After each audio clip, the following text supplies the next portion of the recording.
টি-20 বিশ্বকাপে বাংলাদেশের ম্যাচ ভারত থেকে সরিয়ে নেওয়ার বিষয়ে আশাবাদী বিসিবি পরিচালক আসিফ আকবর। পরিস্থিতি জটিল হবে না বিশ্বাস তার। তবে আইসিসি ভেন্যু পরিবর্তন না করলে ওয়াক ওভারের দিকে যাবে বাংলাদেশ বলেছেন আসিফ।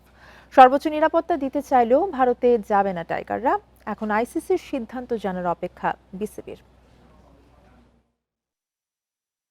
আইপিএল থেকে মুস্তাফিজকে প্রত্যাহারে ভারত বাংলাদেশের মধ্যে চাপা উত্তেজনা। টি-20 বিশ্বকাপ খেলতে ভারতে না যাওয়ার সিদ্ধান্তে অটল বিসিবি। ম্যাচ শ্রীলঙ্কায় সরিয়ে নিতে আইসিসির কাছে চিঠি পাঠিয়ে উত্তরের অপেক্ষা। ভারতীয় বোর্ডের সঙ্গে আলাপে যায়নি।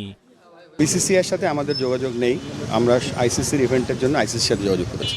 নিরাপত্তা ঝুঁকি যুক্তিসঙ্গত কারণ। শুধু ক্রিকেটার, স্টাফ নয়, সাংবাদিক, সমর্থক সবার জন্যই তো ভাবতে হবে। সরকারের পক্ষ থেকে কড়া নির্দেশনা, সবার আগে নিরাপত্তা।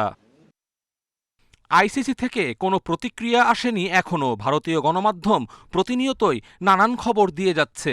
ভারতীয় বোর্ড রাষ্ট্রীয় পর্যায়ে নিরাপত্তা দেওয়ার প্রস্তাবও নাকি দিতে পারে। তবে বিসিবি তাতে রাজি না হওয়ারই কথা, কারণ বিষয়টি এখন সরকারি পর্যায়ে পৌঁছে গেছে। ভারতের কিছু গণমাধ্যম বলছে, নানান সংকট বিবেচনায় নতুন করে ভাবতে পারে বাংলাদেশ, নাকি নিরাপত্তা পরিকল্পনায় আশ্বস্ত করার চেষ্টা করবে। বিসিবি অবশ্য তাদের অবস্থানে অনড় থাকার কথাই বলছে। উদ্ভূত পরিস্থিতি হবে যদি আমাদের ইন্ডিয়াতে খেলতে, তাহলে হয়তো আমরা ওয়াক ওভারের দিকে যাব। আইসিসি থেকে বিসিবির সঙ্গে আলোচনার প্রস্তাব দেয়া হয়েছে। অনলাইন সভার পর বোঝা যাবে জল কোন দিকে গড়ায়।